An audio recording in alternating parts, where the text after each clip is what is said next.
Assalamualaikum warahmatullahi wabarakatuh. Waalaikumsalam warahmatullahi wabarakatuh.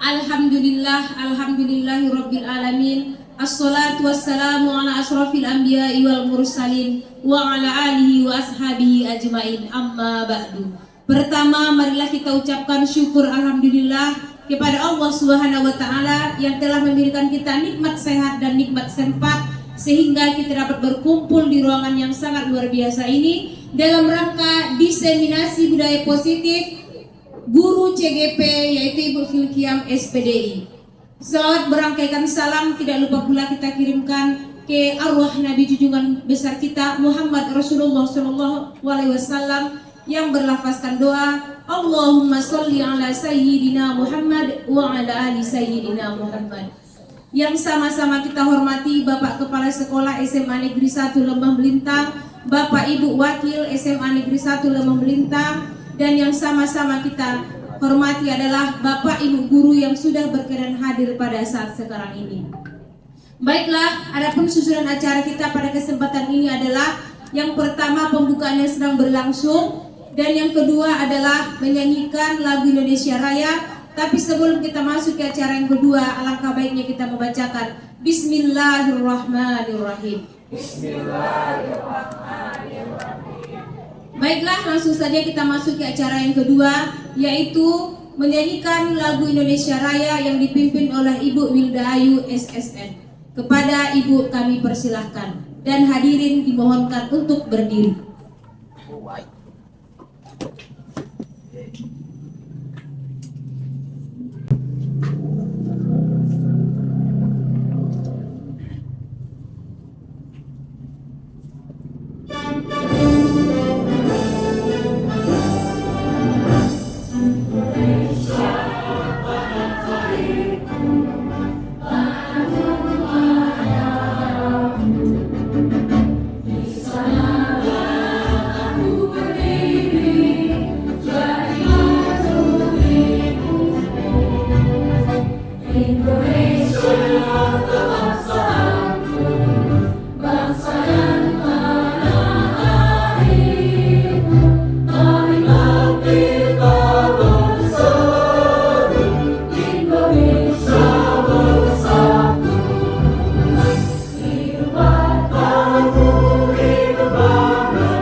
Hadirin dipersilahkan duduk kembali.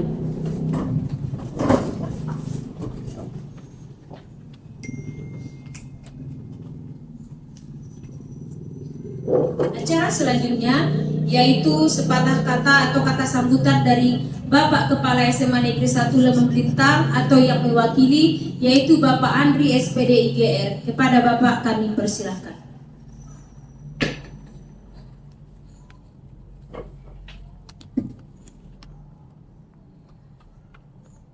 Assalamualaikum warahmatullahi wabarakatuh.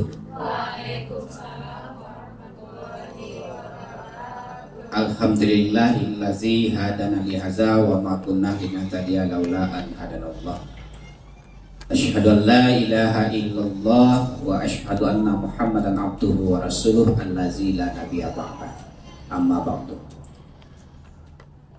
Puji serta syukur kita mari sama-sama kita ucapkan kehadirat Allah Subhanahu wa taala di mana pada siang hari ini kita masih diberi berupa nikmat kesehatan serta berkesempatan untuk hadir di ruangan Majelis Guru SMA Negeri 1 Lembang Lintang ini tidak lain adalah untuk mengikuti pelaksanaan ataupun kegiatan diseminasi budaya positif dari ibu guru kita, yaitu Ibu Filkiam SPDI, dalam mengikuti program guru penggerak angkatan 11, di mana di guru penggerak ini ada namanya modul 1.4 yang ada aksi nyatanya, yaitu diseminasi budaya positif.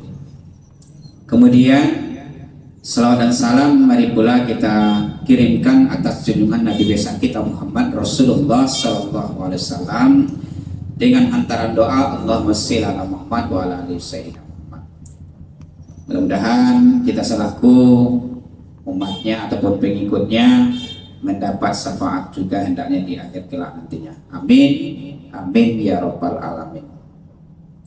Baik, di sini sesuai yang disampaikan oleh moderator kita, bahwasanya pada kesempatan ini kita mengikuti pelaksanaan diseminasi, di mana diseminasi ini adalah kalau kita artikan sama dengan memberikan informasi berupa karya ataupun karya ilmiah atau ilmu pengetahuan yang akan kita terapkan insya Allah di lingkungan sekolah SMA Negeri 1 Lembang Lintang ke depannya. Mudah-mudahan apa yang disampaikan nanti oleh Ibu Filkiam menjadi dampak positif baik kepada diri kita pribadi sebagai tenaga pendidik, kemudian meluas dan ada dampak positifnya juga kepada peserta didik kita mulai dari kelas 10, 11 dan 12 ke depannya. Jadi yang namanya budaya positif tentu dari segi seorang pendidik memang harus ditanamkan terlebih dahulu, baru nanti disampaikan dan diberikan pemahaman kepada peserta didik kita ke depannya. Jadi kami dari unsur pimpinan namanya SMA Negeri 1 Lembang Lintang sangat menyupport sekali dan memberikan apresiasi kepada Ibu Filkiam yang telah dapat mengikuti dari program guru penggerak ini di angkatan 11. Mudah-mudahan apa yang diperoleh nanti di program ini menjadikan dan meningkatnya kompetensi daripada seorang tenaga pendidik dan juga ditularkan kepada rekan sejawat kita sebagai pendidik di SMA Negeri 1 Lembang Lintang ke depannya. Jadi apapun yang didapatkan, apapun ilmu pengetahuan dan pembaharuan di dunia pendidikan untuk SMA Negeri 1 Lembang Lintang dapat kita ambil dan juga kita terapkan di hari-hari kita dalam bekerja di SMA Negeri 1 Lembang Lintang. Tentu kedepannya hasil yang kita peroleh tentu perbaikan-perbaikan dan juga menjadikan SMA Negeri 1 Lembang Lintang untuk jaya kedepannya. Mungkin dari kami sekian, mudah-mudahan kita dapat mengikuti acara diseminasi ini dengan baik. Apa yang disampaikan nanti kita ambil manfaatnya. Dan juga terima kasih kepada Bapak-bapak, Ibu-ibu Majelis Guru SMA Negeri 1 Lembang Lintang telah dapat meluangkan waktunya mengikuti acara ini. Sekian, terima kasih. Terlebih kurang mohon maaf. Wabillahi taufiq wal hidayah. Assalamualaikum warahmatullahi wabarakatuh.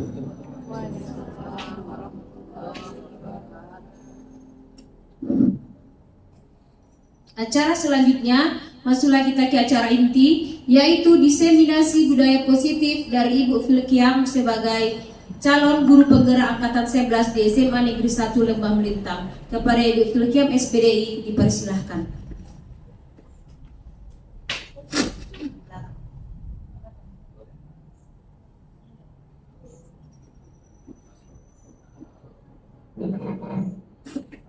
Bismillahirrahmanirrahim. Assalamualaikum warahmatullahi wabarakatuh. Alhamdulillahirabbil alamin. Wassalatu wassalamu ala asrofil anbiya'i wal mursalin wa ala alihi wa sahbihi rasulillahi ajmain. Puji dan syukur marilah sama-sama kita ucapkan kehadirat Allah Subhanahu wa taala, yang mana atas berkat dan rahmat Allah jugalah kita bisa melaksanakan kegiatan acara diseminasi budaya positif di SMA Negeri 1 Lembah Melintang. Selawat beserta salam tak bosan-bosannya kita hadiahkan kepada baginda Rasulullah SAW berupa doa Allahumma sholli ala sayyidina Muhammad wa ala ali sayyidina Muhammad. Semoga nantinya kita mendapat syafaat di akhirat kelak. Yang sama-sama kita hormati Bapak Kepala Sekolah, yang sama-sama kita hormati Bapak Ibu guru hebat yang sempat hadir pada saat sekarang ini. Bagaimana kabarnya Bapak Ibu?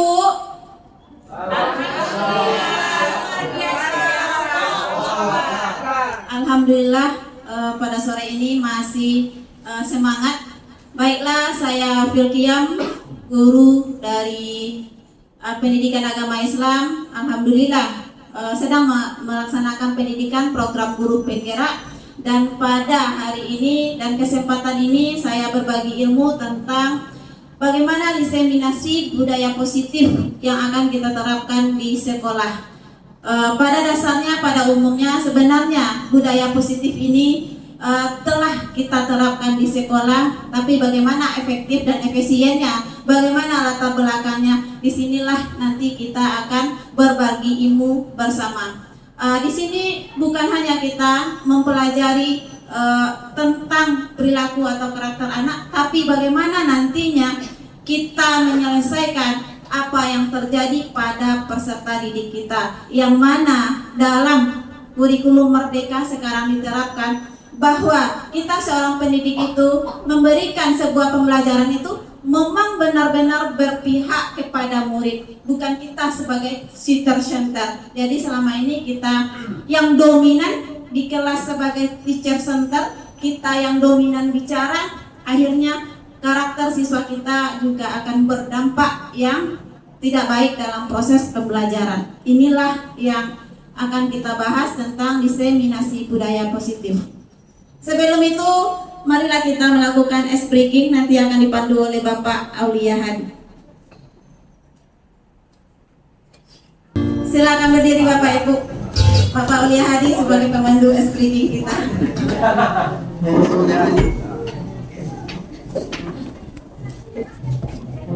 Kita gede, Pak. Ya. Oleh Bapak. Sandalnya pernah diganti. Oh iya ya. Iya. Jangan dicuci.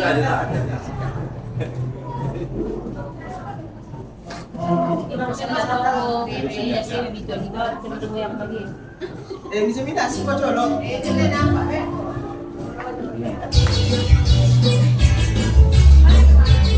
Aduh. Hanya bebannya ini. Tangan diputar-putar, bertepuk tangan diputar-putar, peganglah daun. Tangan diputar-putar, peganglah daun.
Baiklah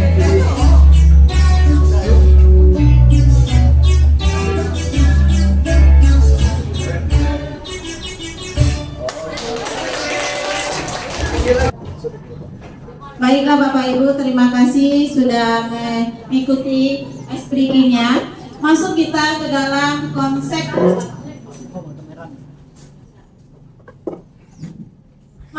kepada konsep inti budaya positif. Ya, budaya positif ini bisa kita melihat pertama sekali adalah adanya perubahan paradigma baru dalam budaya positif.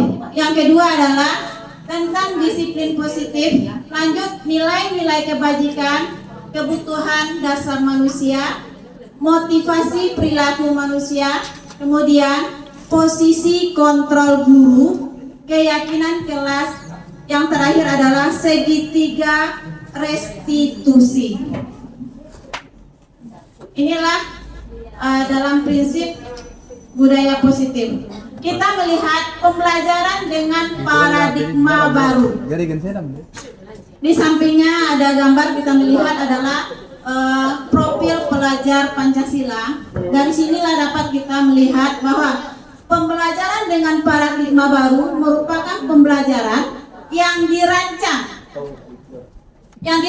berdasarkan prinsip pembelajaran berdiferensiasi, sehingga peserta didik belajar sesuai dengan kebutuhan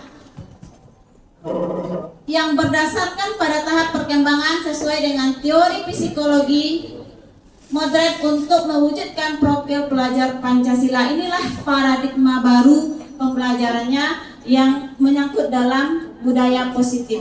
Nah, intinya adalah membentuk ke dalam profil pelajar Pancasila, yang mana alhamdulillah di sekolah kita sudah menerapkan hal tersebut. Bapak Ibu guru hebat, bisa Bapak Ibu guru hebat melihat bahwa di dalam layar tersebut ada miskonsepsi tentang teori kontrol. Antara gambar yang dua ini kita melihat bahwa ilusi yang pertama bagaimana mengontrol murid, bahwa ilusi semua penguatan itu positif, efektif, dan bermanfaat. Kita melihat gambarnya bagaimana guru itu menghadapi peserta didiknya. Sedangkan yang posisi di warna pink itu, bahwa ilusinya adalah menyatakan dalam gambar tersebut bahwa kritikan dan membuat rasa bersalah mampu menguatkan karakter. Tetapi yang ternyata di bawah, bahwa orang dewasa berhak memaksa. Inilah yang akan kita lakukan beberapa perubahan dalam budaya positif di sekolah. Inilah sangat penting bagi kita sebagai seorang pendidik ke depannya. Apalagi kita sekarang dalam era generasi Z. Baiklah Bapak Ibu, kita lihat ke layar kita kembali. Merubah paradigma stimulus respon ke pendekatan teori kontrol. Ada dua tabelnya. Yang tabel pertama itu adalah stimulus respon tentang dunia, yang kedua teori kontrol tentang dunia. Kita melihat yang pertama, realita kebutuhan kita sama, tetapi di dalam teori kontrolnya realita kebutuhan kita itu berbeda. Itu menurut yang stimulus respon dengan teori kontrol berbeda. Yang kedua, semua orang melihat hal yang sama. Semua orang melihat hal yang sama. Sedangkan dalam teori kontrol dunia ini, setiap orang memiliki gambaran yang berbeda. Yang ketiga, kita mencoba mengubah orang agar berpandangan sama dengan kita. Tetapi dalam teori kontrol, kita berusaha memahami pandangan orang lain tentang dunia. Selanjutnya, orang lain bisa mengontrol saya. Tetapi di dalam teori kontrol tentang dunia, hanya Anda yang bisa mengontrol diri Anda. Lanjut, pemaksaan ada pada saat bujukan gagal. Itu dalam stimulus respon tentang dunia. Tetapi dalam teori kontrol, kolaborasi dan konsensus menciptakan pilihan-pilihan baru. Kemudian yang terakhir, model berpikir menang atau kalah. Di dalam teori kontrol tentang dunia, model berpikir itu menang-menang. Lanjut, kita melihat kembali tentang disiplin positif. Kita mengetahui bahwa arti disiplin itu mengacu pada disiplin diri yang memiliki tanggung jawab terhadap apa yang dilakukan, yang berdasarkan, nah apa yang kita lakukan itulah yang harus kita pertanggungjawabkan, itu yang disiplin. Disiplin positif merupakan salah satu cara untuk penerapan disiplin yang bertujuan untuk menumbuhkan kesadaran serta memperdayakan peserta didik tanpa imbalan atau reward, ancaman atau hukuman. Tapi realitanya yang sering kita lakukan adalah membedakan antara memberikan hukuman dengan memberikan sebuah pembiasaan positif. Inilah yang akan kita robah. Lanjut, sebagai pendidik, tujuan kita adalah menciptakan peserta didik yang memiliki disiplin diri sehingga mereka berperilaku mengacu kepada nilai-nilai kebajikan universal dan memiliki nilai-nilai yang diyakini, motivasi intrinsik dalam perubahan perilaku ke arah yang lebih baik. Di sini kita menghindari yang namanya hukuman, yang namanya ancaman, kemudian agak menghindari rasa bersalah dalam diri siswa. Nilai-nilai kebajikan bisa Bapak Ibu dilihat di depan. Ini contoh nilai-nilai kebajikan atau institusi atau organisasi. Ini yang pertama, profil pelajar Pancasila. Insya Allah kalau di SMA kita sudah kita lakukan. Yang pertama, beriman bertakwa kepada Tuhan Yang Maha Esa dan berakhlak mulia, berkebinekaan global, kritis, kreatif, gotong royong. Kemudian dalam Ibo Primary Years program PYP ada toleransi, rasa hormat, integritas, mandiri, menghargai, antusias, kemudian empati, keingetahuan, komitmen, kreativitas, dan kerjasama. Lanjut, 9 pilar karakter yang bisa kita lihat yaitu cinta Tuhan dan segenap ciptaan, kemandirian dan tanggung jawab, kejujuran. Diplomat, hormat dan santun, dermawan, suka menolong dan gotong royong, percaya diri, kreatif dan pekerja keras, kepemimpinan dan keadilan. Inilah nilai-nilai kebajikan yang disepakati bersama, baik dari tidak lepas dari suku, bangsa dan agama.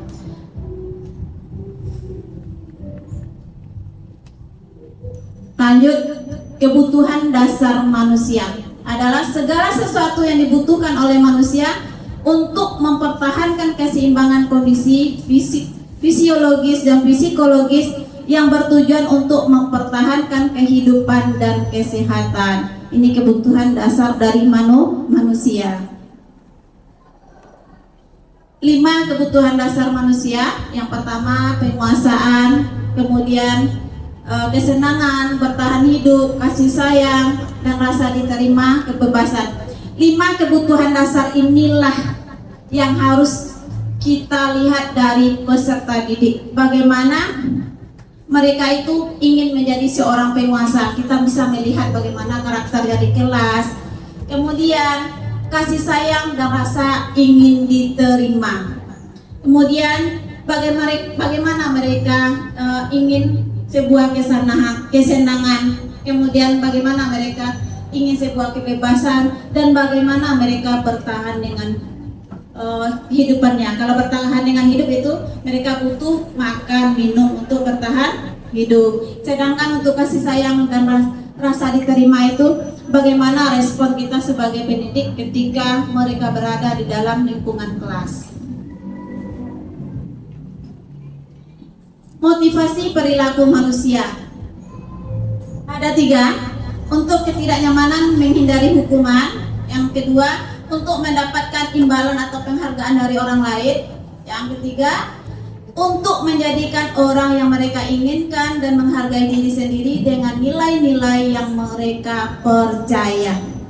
Sebenarnya yang ketiga-tiganya biasa terlaksana, tapi lebih bagusnya kita mengambil yang nomor 3 ya, untuk menjadi orang yang mereka inginkan dan menghargai diri mereka sendiri dengan nilai-nilai yang mereka percaya. Lanjut.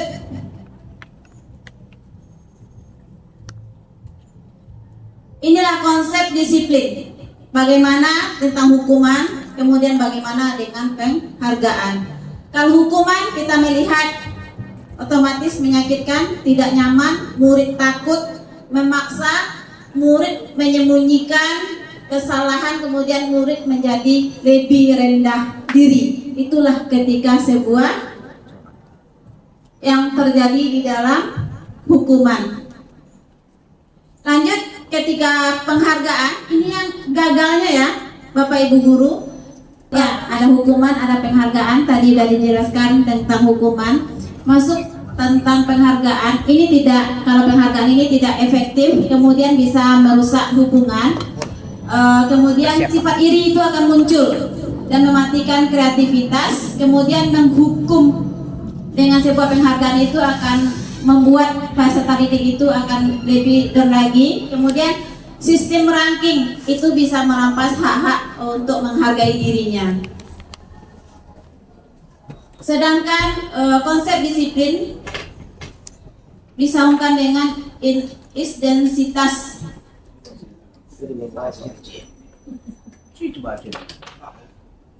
Ada konsekuensi, ada restitusi. Nah, konsekuensi ini kita melihat ada penguatan jangkanya. Ada jangka panjang, ada jangka pendeknya, kemudian perlu monitoring, kemudian pelaksanaannya dalam konsekuensi ini berkelanjutan, kemudian ada respon atau stimulusnya.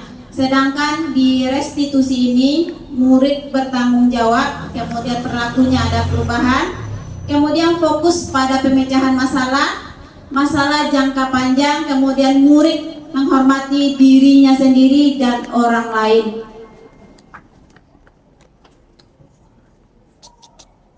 Pengertian dari restitusi yang sebelumnya tadi kita melihat konsep disiplin pendekatan restitusi di sebuah cara menanamkan disiplin positif pada murid. Kita kembali bagaimana kita melihat pengertian dari restitusi. Proses menciptakan kondisi bagi murid untuk memperbaiki kesalahan mereka sehingga mereka bisa kembali kepada kelompoknya. Apa itu ciri-cirinya? Yang pertama, bukan untuk menebus sebuah kesalahan, tapi mereka belajar dari sebuah kesalahan. Kemudian bagaimana mereka memperbaiki hubungan. Ada tawaran, kemudian bukan ada paksaan. Restitusi menuntun untuk melihat ke dalam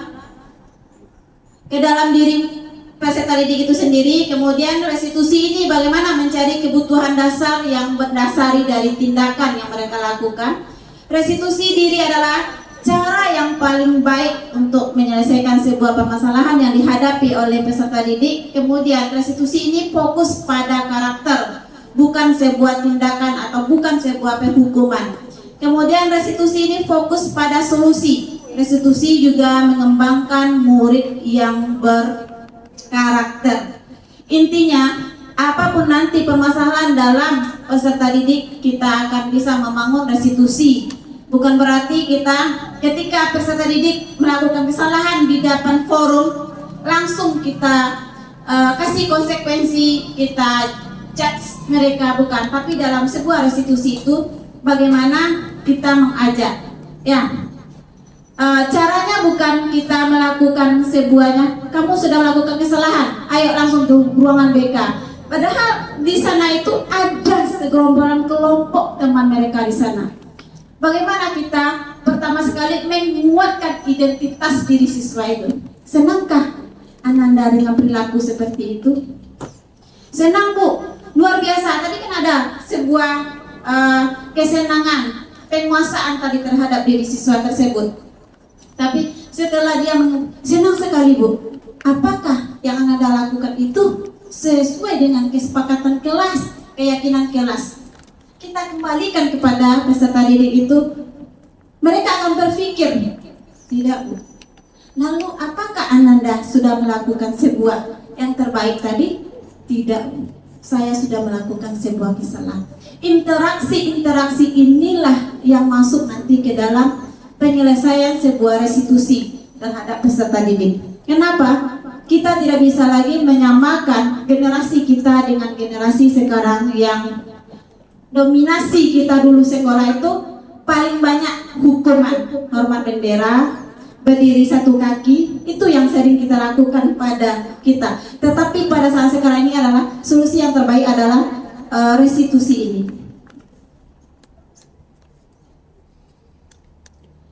Ini perbedaannya, contoh kasus siswa yang sering tidak mengerjakan PR.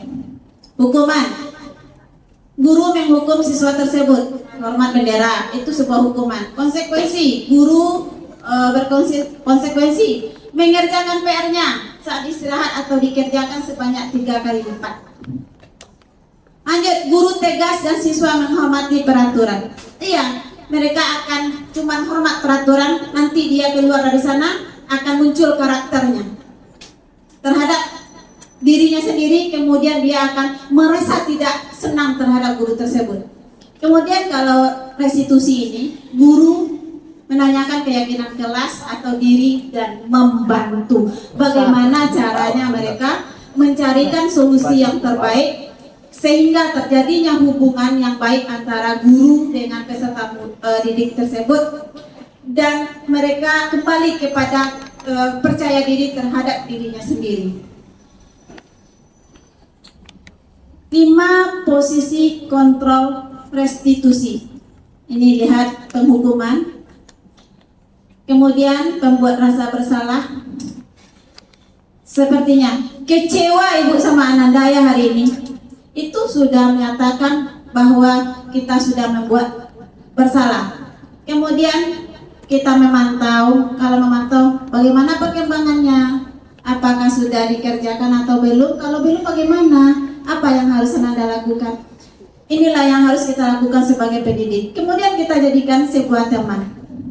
Ayo, mari, di mana tidak bisanya, mari kita cari solusinya bersama-sama. Kemudian manajer inilah hal yang paling tinggi di dalam posisi kita sebagai peserta didik. Semuanya ini memang harus ada pada kita sebagai pendidik, tetapi yang paling kita dominankan, jangan hanya saja kita mentok sebagai penghukum, tidak juga sebagai merasa bersalah, tetapi yang paling bagusnya adalah kita menerapkan manajer, pemantau dan sebagai teman. Sebaiknya kita hindari rasa bersalah dan sebuah penghukuman. Lanjut, contoh penyerapan 5 posisi kontrol. Kalau penghukum, kita mengharapkan patuhi aturan sekolah, lalu berdiri di depan barisan. Ini seringkali kita melihat ketika peserta didik tidak sesuai dengan aturan, kita langsung, padahal banyak teman-temannya di sana akan down peserta didik kita ketika kita mencas anak tersebut. Apalagi posisinya itu ramai sekali. Untuk mengembalikan rasa percaya dirinya itu luar biasa Bapak Ibu guru hebat. Oleh sebab itu mari dari saat sekarang ini kita menjadi sosok yang menjadi manajer buat peserta didik kita, kemudian teman, pemantau, kemudian kita kurangi rasa pembuat bersalah walaupun tidak semuanya restitusi ini kita terapkan, tetapi ada ketika mereka sudah melampaui aturan sekolah, membuat aksi keonaran, itu wajib ke penghukum jatuhnya.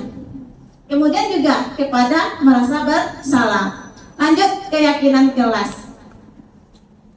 Di setiap kelas dalam kurikulum Merdeka ataupun K13 sebenarnya keyakinan kelas inilah tolak ukur aturan untuk guru yang masuk ke kelas.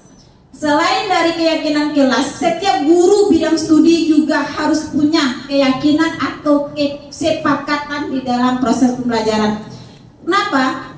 Keyakinan kelas menganggap peraturan itu kalau kita buat untuk dilanggar, tapi kalau sebuah kesepakatan itu kita buat adalah untuk kita jalani. Mengapa kita memiliki peraturan tentang penggunaan helm pada saat mengendarai kendaraan? Itu adalah untuk mengamankan diri. Tetapi di dalam sebuah kelas, kenapa kita harus menggunakan keyakinan kelas? Itulah kontrol kita dalam selama proses PBM. Hubungkan nanti keyakinan kelas kita selama 3 jam pembelajaran atau 2 pembelajaran dengan keyakinan kelas. Ketika terjadi masalah, bukan berarti kita langsung menjudge anak tersebut. Bagaimana kita mengkondisikan, mencari solusi. Kalau tidak, baru langkah selanjutnya wali kelas sampai terakhir ke kepala sekolah dan matrai sebagainya. Inilah saya yang membuat tentang keyakinan kelas. Memang membuat sebuah keyakinan kelas itu adalah bagaimana kita pertama sekali bermusyawarah dengan peserta didik itu. Muncul keyakinan dan kesepakatan itu adalah dari peserta didik itu sendiri. Kita susun dulu berupa peraturan, kemudian kita jadikan peraturan yang setelah sepakati itu menjadi kata-kata positif. Kuncinya, jangan ada kata tidak boleh, jangan melakukan. Tapi contohnya, mereka membuat tidak boleh menggunakan handphone katanya. Kita ganti dengan kata positif. Kami menggunakan handphone sesuai dengan instruksi guru. Itu sudah mengajak. Itu sebuah contohnya. Lanjut Pak. Ini sudah bagaimana pembentukan keyakinan kelas tadi sudah disampaikan. Next. Inilah segitiga restitusi. Kita semuanya bisa melakukan hal ini, sudah disampaikan dari tadi awal. Yang pertama sekali bagaimana kita menstabilkan identitas siswa tersebut. Ketika dia bermasalah, bukan kita menjudge-nya. Kita stabilkan identitasnya itu, kita panggil. Kenapa ibu panggil?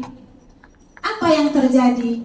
Bukan berarti kita masuk juga lagi ke sini. Apa lagi? Bukan hal itu yang kita lakukan, tapi kita berbicara dengan baik-baik dengan siswa itu mencari sebuah solusi. Kemudian kita validasi tindakannya. Apa yang Ananda lakukan tadi sehingga ibu panggil, dia akan bercerita sendiri, bahkan siswa itu dia akan curhat. Bu, saya tadi berikan contekan sama teman saya, Bu. Kenapa? Saya dipaksa. Oh, jadi itu tadi permasalahannya. Kemudian kita kembalikan, bisakah kesalahan tersebut kita kaitkan dengan kesepakatan kita? Kesepakatan nomor berapa yang kita langgar? Oh iya Bu, kesepakatan nomor sekian. Terus bagaimana solusinya?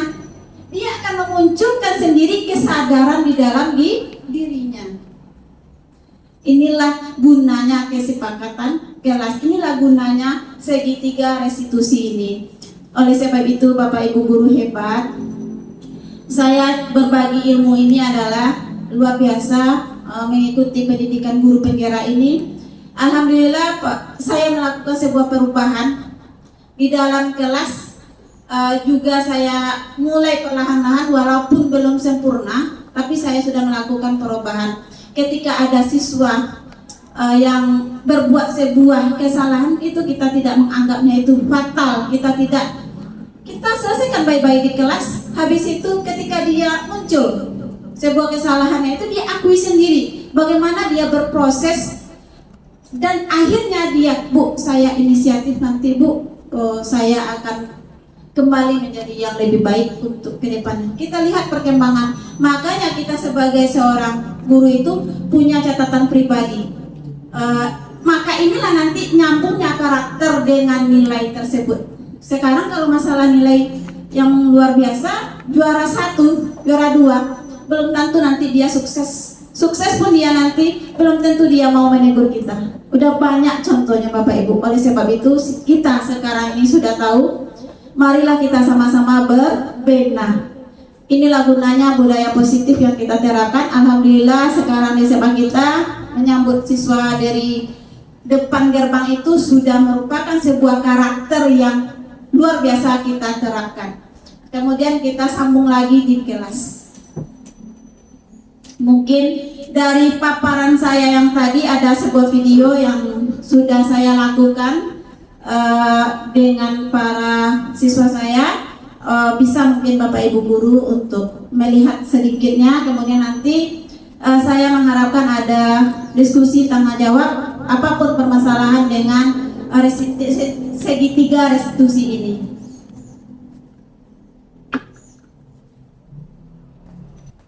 Assalamualaikum Bu. Waalaikumsalam.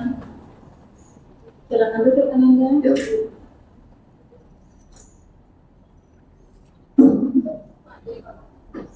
Ananda tahu nggak kenapa Ibu panggil ke sini?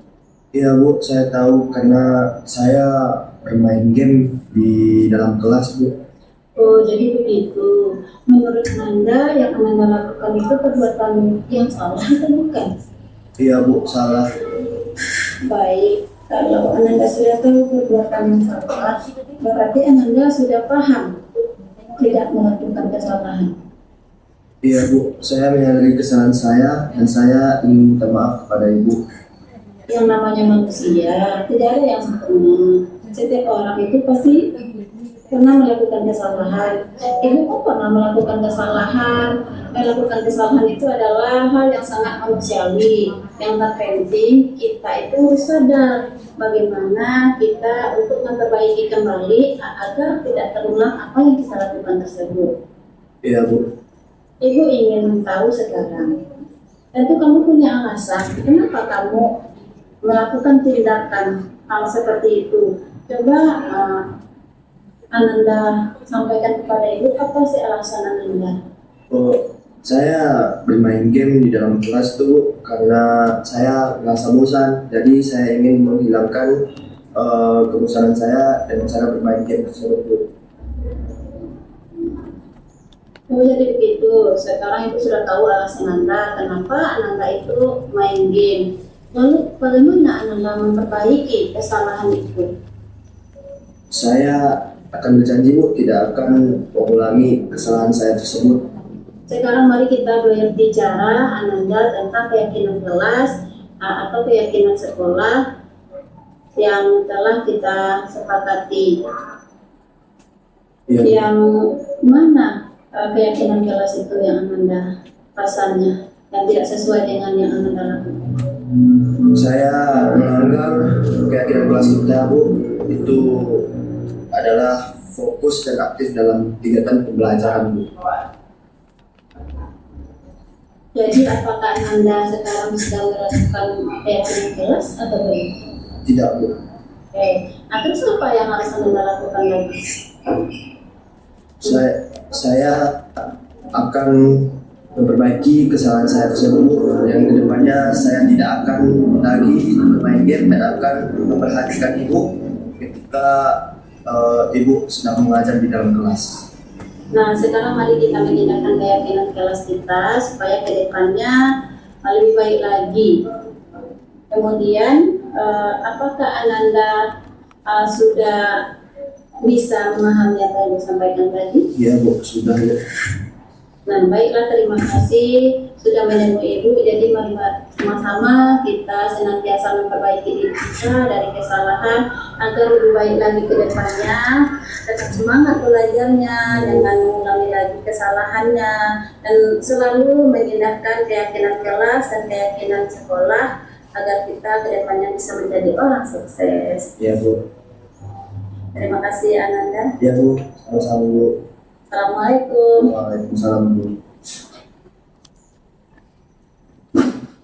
Baiklah Bapak Ibu guru hebat, itu adalah sebuah sampel yang saya lakukan untuk melaksanakan segitiga restitusi, dan saya pun kemarin terjadi beberapa persoalan di kelas juga saya lakukan hal yang tersebut.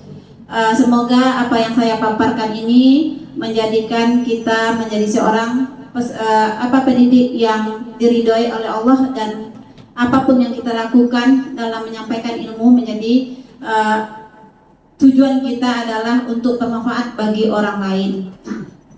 Saya ingin kita berdiskusi terhadap Bapak Ibu guru apapun yang saya paparkan tadi. Silakan Bapak Ibu guru. Silakan Bapak Izzi. Baik, bismillahirrahmanirrahim. Assalamualaikum warahmatullahi wabarakatuh.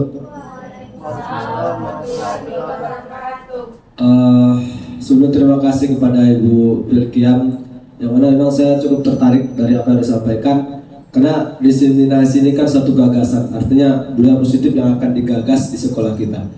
Kita melihat kalau sekolah kita memang betul-betul karakter anak sekarang sangat jauh penurunan, sangat jauh, karena memang dari pengaruh lingkungan kita sudah bisa lihat itu bagaimana lingkungan sangat mempengaruhi kita dengan anak dari jam 7.15 sampai jam 3, tapi dengan orang tua ya sampai jam 4 sampai jam 5 subuh gitu kan. Artinya lebih banyak dengan orang tua. Tentu kita paham betul ini diseminasi ini bukan hanya tertuju kepada kita sebagai guru, tapi juga kepada kita sebagai orang tua. Nah, ini saya sedikit bercerita pengalaman pribadi saya. Jadi saya itu dididik oleh orang tua saya, ayahanda saya memang sangat keras, sangat tegas. Saya tidak akan diampuni kalau memang bersalah, bahkan dipukul segala macam itu sudah biasa dari kecil. Pernah satu hal yang sampai sekarang saya selalu ingat ini, karena tadi saya lihat sedikit konsepnya di situ ada namanya penghukuman gitu ya, kemudian sebagai teman segala macam. Nah, ketika itu saya umur ketika kalau masalah di masa SMP lah, masa anak-anak yang udah mulai nakal-nakal ya. Nah, dari kecil SD saya dihukum dengan lumayan keras, tapi ketika di SMP ada satu hal yang buat saya terkagum ketika itu, satu hal yang saya lakukan fatal menurut saya, dan saya pun tak berani pulang waktu itu. Kenapa? Saya takut, bahkan saya takut mungkin ini dibunuh kalau saya pulang. Tapi ketika saya pulang ternyata sampai di rumah, ayah saya memandang saya adem ayem saya gitu, seolah tidak ada terjadi sesuatu. Bahkan saya dipanggil dulu di samping dia bercerita, "Nak, kamu mau sekolah di mana setelah ini?" Dari satu pertanyaan dia saya sudah bikin saya terheran-heran. Nah, kenapa seperti ini? Ternyata yang saya perhatikan sekarang, yang saya ingat itu bukan hukuman yang dulu diberikan, tapi ada satu hal momen yang orang tua kita membuat kita lebih dewasa daripada biasanya. Mungkin SD kita dipukuli, tapi ketika SMP kita udah mulai diarahkan supaya memang punya jiwa yang sedikit lebih dewasa. Nah, jadi itu yang saya lihat, mungkin ini bisa kita terapkan mungkin di sekolah, walaupun bertahap, step by step mungkin bisa kita lakukan. Tentu punya kolaborasi lah kita namanya dengan orang tua mungkin. Jadi saya sangat senang sekali dengan hal ini. Mudah-mudahan harapan kita bersama kita bisa terapkan ini dengan baik, dan insya Allah lah sekolah kita bisa menjadi sekolah yang berkarakter, yang membanggakan nantinya. Itu saja mungkin kalau dari saya. Terima kasih. Assalamualaikum warahmatullahi wabarakatuh. Dan kepada Bapak Fikar, saya mengharapkan refleksi kita hari ini. Silakan kepada Bapak Zulfikar. Pak MC, tolong mikrofon.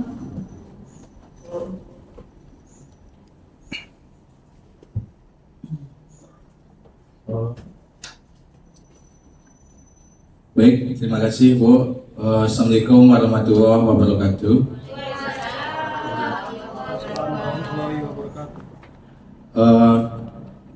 Ini sangat menarik sekali Bu ya, karena selama ini yang saya ketahui, apabila seorang peserta didik kita bersalah, itu diberikan hukuman gitu kan. Ternyata ada ilmu baru gitu, hal-hal yang baru yang kita temukan, dan sangat menarik sekali gitu. Misalnya ada seorang peserta didik kita misalnya terlambat gitu kan, biasanya, atau memakai sepatu yang tidak sesuai dengan yang seharusnya gitu. Dia sudah terlambat terus memakai sepatu, misalnya kalau di sekolah aturannya memakai sepatu yang berwarna hitam. Peserta didik tersebut harus tidak memakai sepatu seharian di sekolah gitu kan. Ternyata hal-hal tersebut tidak boleh dilakukan karena itu tidak sesuai dengan prinsip restitusi yang ada di materi yang Ibu sampaikan tadi. Jadi sebenarnya itu sesuai juga. Saya berpikir bahwasanya kita belum tahu bahwasanya bagaimana keadaan dari peserta didik itu di rumah gitu kan. Kita harus mengetahui terlebih dahulu bagaimana keadaan sebenarnya dari peserta didik tersebut. Apakah misalnya dia itu anak yang broken home misalnya, atau ada permasalahan-permasalahan pribadi tersendiri yang dimiliki anak tersebut di rumah, sehingga membuat dia misalnya lupa memakai sepatu yang sesuai gitu, atau bersikap yang tidak baik di sekolah gitu. Kita tidak boleh memberikan hukuman secara langsung atau memberikan punishment kepada anak tersebut atau konsekuensi secara langsung kepada anak tersebut gitu. Tentu bahwa secara levelnya antara konsekuensi dan hukuman itu lebih keras hukuman gitu kan. Tinggal lagi hukuman dan konsekuensi itu akan lebih baik kita berikan restitusi. Seperti itu kesimpulan saya, Bu. Itu saja, sekian dan terima kasih. Assalamualaikum warahmatullahi wabarakatuh. Terima kasih pada Bapak Hibzi dan Bapak Zulfikar. Dengan adanya feedback yang Bapak Ibu lakukan, semoga di sekolah kita ini nanti karakter siswa kita yang mana tentu kita berpikir bagaimana kita itu memposisikan diri kita itu mengutamakan pembelajaran itu berpusat kepada peserta didik, dan juga kita harus mengetahui bagaimana kodrat zaman dan kodrat alam dari peserta didik kita yang sesuai yang disampaikan oleh Bapak Zulfikar. Maka kita sebagai guru itu harus tahu dan bisa menganalisis dan mengidentifikasi latar belakang dari peserta didik. Mungkin ada sedikit sebuah motivasi buat kita, ini bukan hanya peserta didik tapi untuk didik kita semua. Kan ke titik nol, saya cuma pengen bilang kalian beruntung. Kenapa? Yang pertama gini, untuk siapapun yang saat ini ngerasa dikembalikan ke titik nol, saya cuma pengen bilang kalian beruntung. Kenapa? Yang pertama gini, titik nol itu bukan titik awal. Dia adalah pemisah bilangan positif dan negatif. Yang artinya, ketika kamu ngerasa dikembalikan ke titik nol, sebenarnya kamu sedang dikembalikan ke tengah-tengah. It means keseimbangan. Ya mungkin selama ini kalian kerja lupa waktu, lupa keluarga, bahkan lupa sama diri sendiri. Masih beruntung kalian dikembalikan ke titik nol. Karena kalau kamu terus-terusin gak imbang, bisa jadi hidupmu dibikin minus. Terus yang kedua, titik nol itu bisa bikin kamu lebih kenal dan jadi diri sendiri. Karena mau berapapun bilangannya, mau ditambah, mau dikurang, dia akan menghasilkan bilangan itu sendiri. Ya. So apapun yang akan dikurangi dari kamu, apapun yang suatu saat nanti ditambahkan, itu nggak akan mengubah kamu dan kamu tetap bisa jadi diri sendiri. Ingat kan video saya ini? Tempatkan emosimu di titik biasa aja, supaya kamu nggak mudah diombang-ambing oleh keadaan. Biasa it means netral, netral berarti nol. Yang ketiga, kita semua kenal operasi bilangan kan? Ini simpel tapi jauh lemah. Kalau kamu pengen ada sesuatu yang ditambah, ya harus ada yang dibagi. Kalau kamu pengen dapat berkali-kali lipat, ya harus mau berbagi. Dan tenang aja, berkali-kali kamu dikembalikan ke titik nol, itu nggak akan pernah bikin kamu jadi minus. Tuhan hanya ingin kamu kembali ke titik seimbang. Ketika kamu di titik nol tapi masih mau berbagi, hasilnya bukan lagi materi, bukan tanda ingat, tapi kebahagiaanmu nggak akan pernah bisa didefinisikan oleh apapun. Terakhir, nol bukan berarti kembali ke kosong. Kalian ngerti kan tangan nada yang di piano atau di gitar? Do, re, mi, fa, sol, la, si, kembali ke do. Sama-sama do, tapi nadanya lebih tinggi. So, kapanpun kalian ngerasa dikembalikan ke titik nol, sebenarnya itu nggak benar-benar nol. Kamu hanya dihadapkan pada sesuatu yang pernah kamu lewati, hanya level ujiannya lebih tinggi untuk menaikkan derajat. Pertanyaannya sekarang, ketika kamu merasa dikembalikan ke titik nol, ilmu apa yang kamu dapat? Hikmah apa yang kamu pelajari? Dan makna apa yang kamu renungi? Karena kalau ketiganya nggak kamu cari, kamu bukan hanya buang-buang waktu, tapi kamu nggak akan tahu mau apa hidupmu dan kemana kamu menuju. Nah, semoga motivasi tadi apa yang kita lakukan selama ini kita anggap itu adalah sebuah spion yang kita lihat sekali-sekali belakang, tapi kita yakin bahwa restitusi ini akan kita jalankan untuk kemajuan SMA Negeri 1 Lembah Melintang ke depannya. Saya sebagai pemateri mohon maaf kalau ada kesalahan yang tidak sesuai dengan tempatnya. Minta ampun sama Allah dan minta maaf kepada Bapak Ibu guru hebat. Saya akhiri. Wabillahi taufiq wal hidayah. Wassalamualaikum warahmatullahi wabarakatuh.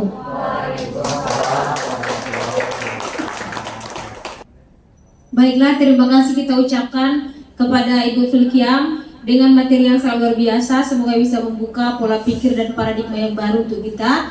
Hanya sampai di sini acara kita pada kesempatan ini. Sebelum kita tutup, alangkah baiknya kita ucapkan Alhamdulillahirrabbilalamin. Saya selaku pembawa acara mohon maaf atas segala kekurangan. Terima kasih atas segala perhatian. Assalamualaikum warahmatullahi wabarakatuh. Waalaikumsalam warahmatullahi wabarakatuh.